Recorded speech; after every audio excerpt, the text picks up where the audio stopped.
Hi everybody, I just realized my video was only 20 minutes and I needed another 10 minutes. Yay! So I wanted to wrap up, and this is the second part 2 of it. So compare details, contrast details, and Chewy.com and PetSmart.com are my sources for Works Cited that I'm going to go over tomorrow. So I want to take this opportunity to tell you what we're going to do tomorrow, so that way then you can be prepared when you're doing your writing. And if you're following along, and that way you know exactly what I'm talking about as we step through the traits of writing.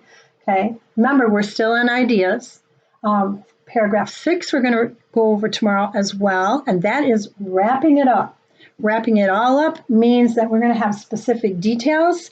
We're going to have a long-lasting lesson about what we write about. In other words, what did we learn by doing all of this, by writing a story about Sebastian? We've already learned quite a bit about little kittens, social behavior, exactly what they need to grow up, how Misty, an older cat, can actually help a kitten and actually achieve that for him to have a healthy life. The vet. He goes to the vet every other week, every 2 weeks, and this weekend is no exception. He'll be going to the vet again to get his last shot, his temperament and his worming.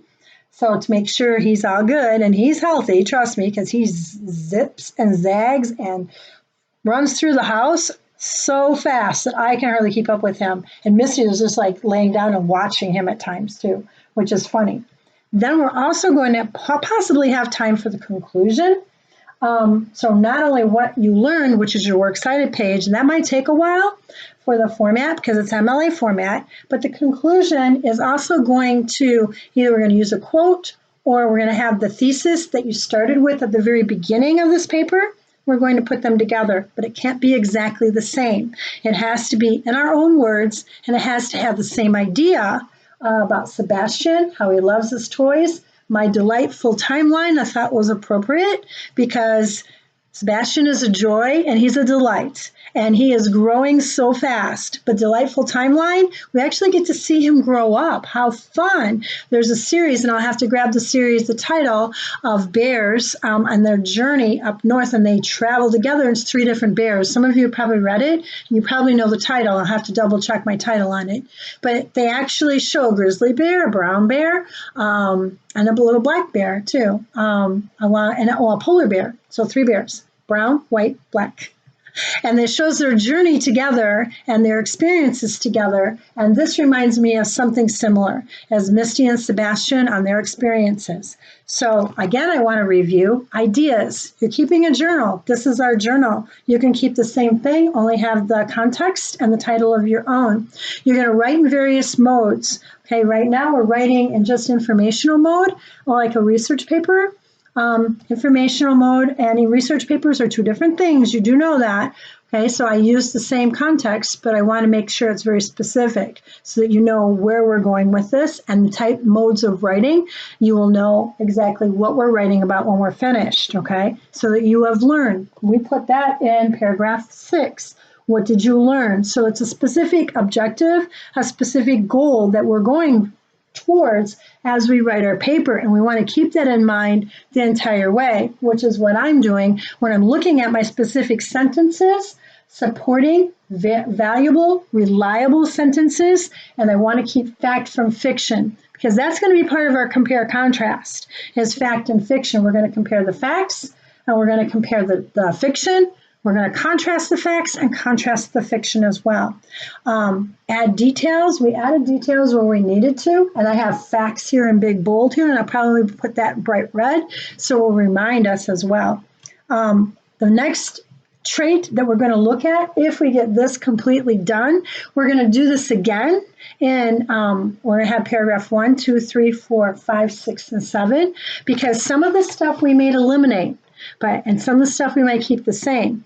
But we're going to look at voice next. Voice is the next trait. From ideas, we go down to voice. And I don't want to skip to organization because we don't have everything in there yet. I don't want to skip over to word choice because we have used some valuable words, and we've used some other items like meow or to catch his tail, entertain, things like that. But we might want to add some higher level words like they did in the day the crayons quit working. stuff so we can make our paper better. So I want to talk about voice. Voice is where I'm going to go next. Use words that appeal to the senses. So did all of our sentences that I used in here appeal to every sense, to smell, taste, eyes, ear? We didn't talk a lot about food. We didn't talk a lot about how the toy feels or how the toy sounds when he's playing with it, when he's throwing it up in the air. And we're going to want to add those details to 3, 4, possibly 5, and 6. So this is the guts of our paper. And a lot of you have found this to be true when you're in biology labs too. The first 1, 2, 3 is the basic details, is the lab, and what did you learn? And then as it moves through 3, 4, and 5, you have more details, you have more application, analysis, and that's where it falls apart because you haven't and you're not used to looking at those deep details. Dig deeper. How deep can we dig? Well, we're going to use our senses, eyes, hearing, smelling, tasting, our heart, and what we feel and touch as well is so important. Vivid verbs. Do I have vivid verbs? I know I don't. I have some, but not all of them. I have jumping, chasing, but we could add to it. We can change it. So we're going to have an editing mark. We're going to have, I'm going to use probably purple or red. And I hate using red, but I will use red at this because it's probably easier for you to see up close. So we can actually insert the caret and we can add things to it. Also dialogue. I didn't put dialogue except for meow from Misty, and we didn't put anything in that. Sebastian squeals. He squeals like a baby. And as he runs through the house and stuff, or he meows, meow, meow, in the early mornings looking for the litter box, or if he can't find it or anything, then Misty comes and nudges him towards the litter box. Seriously, I'm not kidding. So the meow is our first run for dialogue, and we're going to have more of that as well. Then use irony, exaggerated humor, and we're going to go through exactly what is exaggerated humor, what is irony, what does it look like. Some of this can be changed to the irony and exaggerated humor too.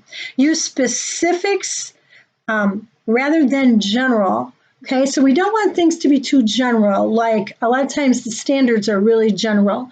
We want our specific objective goal of what we're going to learn. What do we want our reader to take back and put in their back pocket? What do they want? We want our reader to learn from Sebastian and Misty that we learned, and we have some social skills in here. Kittens learn, kittens bite. Other cats will adopt a kitten to help them, so that way then they learn the proper techniques, the proper way of being a cat, to be a kitten, which is very important. We are going to use a variety of words, so word choice is going to be incorporated into voice to a certain extent. But when we get to word choice is a little smaller and only has a couple of things. We're going to double check to make sure that when we were in voice, we put the words that we need to in our writing. And this is going to be our last check before we go to conventions, which is publish. Okay, so that way it gives you step by step exactly where we're going. And then what you're going to find when we go into voice is the fluency is going to start blending in with the voice. But when we get to fluency, we're going to look specifically for exactly what the rubric asks us to do, which is use a variety of beginning sentences. Make sure I use a variety of sentence lengths. We're going to count the number of words in the sentences. Make sure I use compound and complex sentences. We're going to go over what does that look like and what is a compound complex sentence. Make sure I use fragments meaningfully. No, I hate using them, so I'll probably use a prepositional phrase to begin my sentence. Thus, hence, therefore, however, are much easier to use, and that doesn't set you up for a fragmental sentence. Make sure the sentences flow from one to the next. Right now, they don't flow. We don't have transition words in here. We have to go back and put transition sentences in there, which is, again, a fluency thing. Okay, voice. I want to make sure we hear voice in here, not dictionary voice, not encyclopedia voice. That's very important.